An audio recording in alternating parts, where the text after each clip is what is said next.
So guess what? Today, we're comparing the iPhone 11 Pro and a 100,000 pesos professional camera or the Sony A7 III. Wanna see some shots? Roll the intro.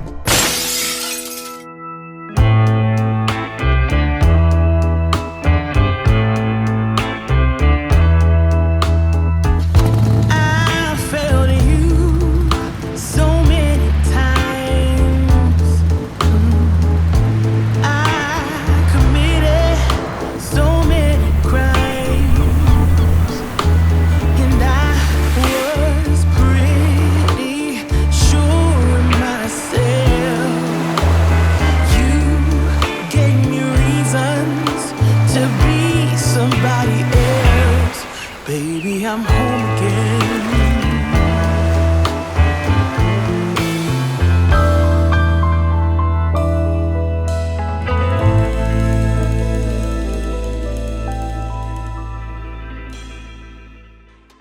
So today, let's talk about the iPhone 11 Pro and the Sony A7 III, or a professional camera that is very popular in the photography market right now. So basically, we're comparing it side by side by doing some camera, audio, and stabilization test without any bias. And as you saw in our intro, both devices performed well and produce a fantastic video quality.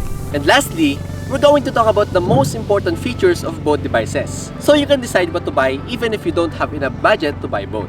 So to start off, let's talk about pricing. The iPhone 11 Pro ranges from 68 to 90,000 pesos, which is about 1,360 to 1,800 US, depends on what gigabytes you will get. While its other variant, the iPhone 11 Pro Max, ranges from 74 to 96,000 pesos. On the other hand, the Sony A7 III ranges from 90 to 100,000 pesos, depends on where you will buy. And before we can use our professional camera, we also need to buy a lens. So the Sony A7 III lenses from popular brands like Sony, Sigma, and Tamron ranges from 15 to 140,000 pesos each, and the price depends on the focal length or the millimeter of the lens, the maximum aperture it offers, and whether it's a prime lens or a zoom lens. Next is the build quality. The iPhone 11 Pro and Pro Max offers 4 different colors: the space gray, midnight green, silver, and gold, while the Sony A7 III has only black. When it comes to finish or the material used, both of the products feel premium and robust. The iPhone 11 Pro has a super retina display in an OLED screen in the front and has a textured matte glass in the back and features the toughest glass ever made in a smartphone. While the Sony A7 III provides a better grip than its predecessors. It feels comfortably big for a full-frame mirrorless camera and safe whether you're holding it with your one or both hands. When it comes to weather sealing, in my own experience, both of the products are splash resistant. I tried to shoot with the Sony A7 III beside the sea, where there's a lot of waves splashing. And on the other hand, I tried to shoot with the 11 Pro Max while it's raining and in the middle of the sea. And when it comes to battery life, both the products are reasonable and performed as expected. I can use the 11 Pro Max all day long with the casual browsing and social media. And I can shoot the whole day with the A7 III as long as I turn it off whenever it's not in use. And so before we proceed to the actual camera test, let's talk about some camera features and specs for both devices. When it comes to image resolution, the iPhone 11 Pro produces 12 megapixels of photos for the front and rear cameras, while the Sony A7 III produces a maximum of 24 megapixel photo. Both devices can shoot RAW, so you can have the maximum flexibility in editing the color and lighting conditions of your shots. To shoot RAW images on your iPhone, you can use Lightroom Mobile or the Halide app. Next thing we'll talk about is video resolutions and frame rates. Both devices has the capability to shoot high-definition 1080p and 4K footages. The difference is that for 1080p, the iPhone only shoots 30 to 60 frames per second, while the Sony A7 III can shoot up to 120 frames per second with different bit rates to achieve some high-quality slow-mo footage. Relatively, the advantage of the iPhone 11 Pro is that it can shoot 4K footages up to 60 frames per second, and on the other hand, the Sony A7 III can only shoot 4K up to 30 frames per second. For the autofocus, both devices performs well. Both of them can use touchscreen autofocus. The only difference is that for Sony A7 III, you can select different focus area depends on what type of shot you will do. And what's amazing in iPhone is that you can also do some manual focus with the use of the highlight app. One interesting features that Apple included or provided for the iPhone 11 Pro is the night mode. Night mode for the 11 Pro is similar to every professional camera's long exposure, wherein you will set your camera shutter speed to a very low value to expose the camera sensor longer in order to accumulate more light. And as a result, you will have a cleaner shot during the night. Though, both of these devices when shooting in long exposure has advantages and disadvantages which we will be talking about later. So here's some shots for the iPhone 11 Pro. 1, 2, 3, go!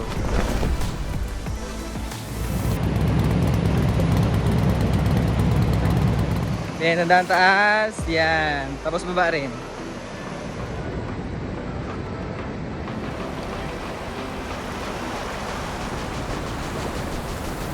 And here's some few shots from the A7iii.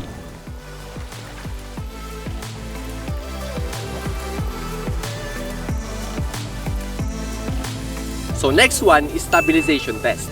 Let's start with walking, running, and finally, let's do some ninja walk. Ako yung mag-shoot gamit ang handheld. Meron itong 3-axis gimbal. Yeah! Game, let's go! So we're doing some comparison for the stabilization. For the first one, walking test. Here's the result for the Sony A7iii. And here's for the iPhone 11 Pro. And here's a side-by-side comparison. And now let's proceed to running test.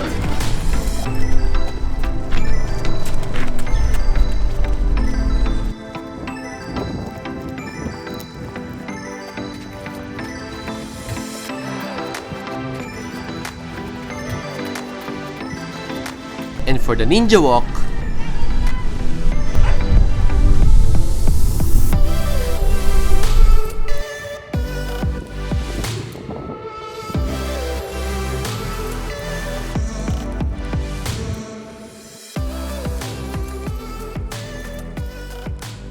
okay, so let's try to test the audio, and we're doing it in 4 different environments. The quiet environment, busy environment, quiet with electric fan on, and windy environment.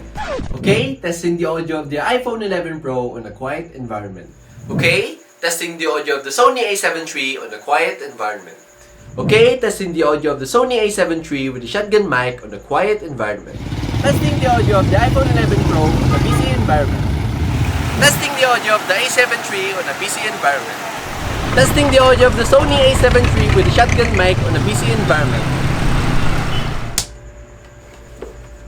Oh my god! Okay, testing the audio of the iPhone 11 Pro in a quiet environment with the electric fan on. Okay, testing the audio of the Sony A7iii on a quiet environment with electric fan on. Testing the audio of the Sony A7iii with the shotgun mic on a quiet environment with electric fan on. Testing the audio of the iPhone 11 Pro on a windy environment. Testing the audio of the Sony A7iii on a windy environment. Testing the audio of the Sony A7iii with the shotgun mic on a windy environment.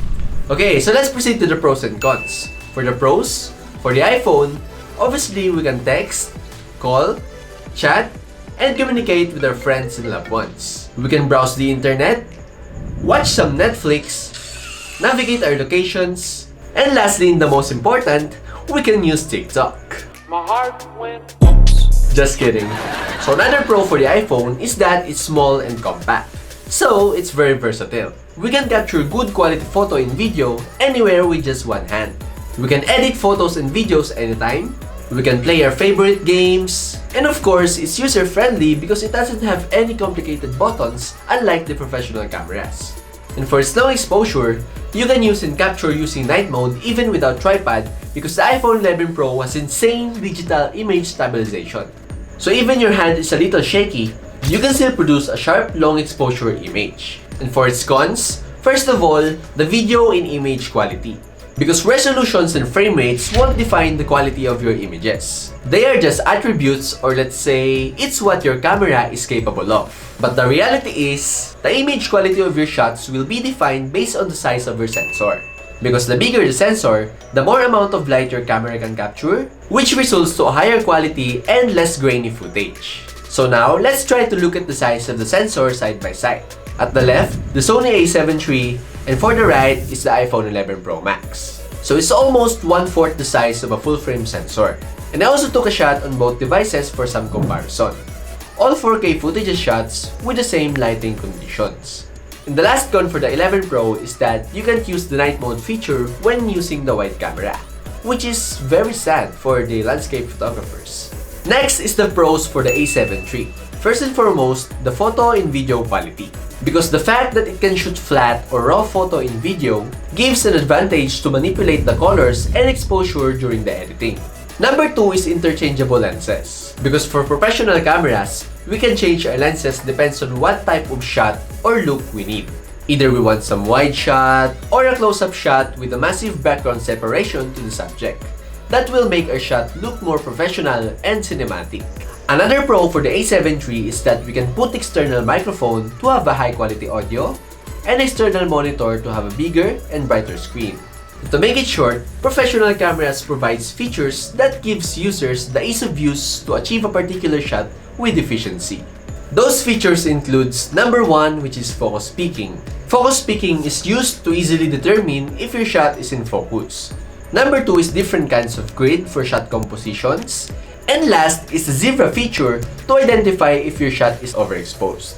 And for the cons of A7 III, unlike the iPhone, the Sony A7 III has a lot of complicated buttons which takes time to learn. And the fact that it's a device for capturing photos and videos only, we can't use it on our everyday lives. And for a slow exposure, you need to be very still while taking the shot. Because even a tiny movement of the camera can affect the sharpness of your photo. Okay, so who do I recommend it for? If you have any other phone like iPhone X, iPhone 8, or any other phones and still contented and satisfied, then don't buy the 11 Pro.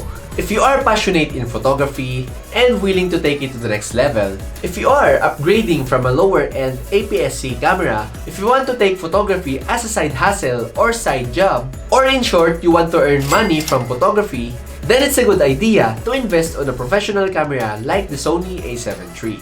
It may be a little expensive, but the good thing is, by having a lot of clients and shoots, or making a lot of YouTube videos, you can earn a lot of money to recover all your expenses. But if you are just a hobbyist, or having no interest in working as a photographer or videographer for a living or side job, and if you are contented on the image quality and video quality of the iPhones, or if you want to do more things aside from photography while just using your phone.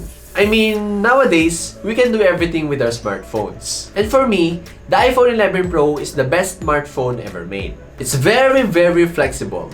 And if there may be one day that I forgot to charge my Sony A7 III before a shoot, for me it's 100% okay to use my 11 Pro Max as a substitute.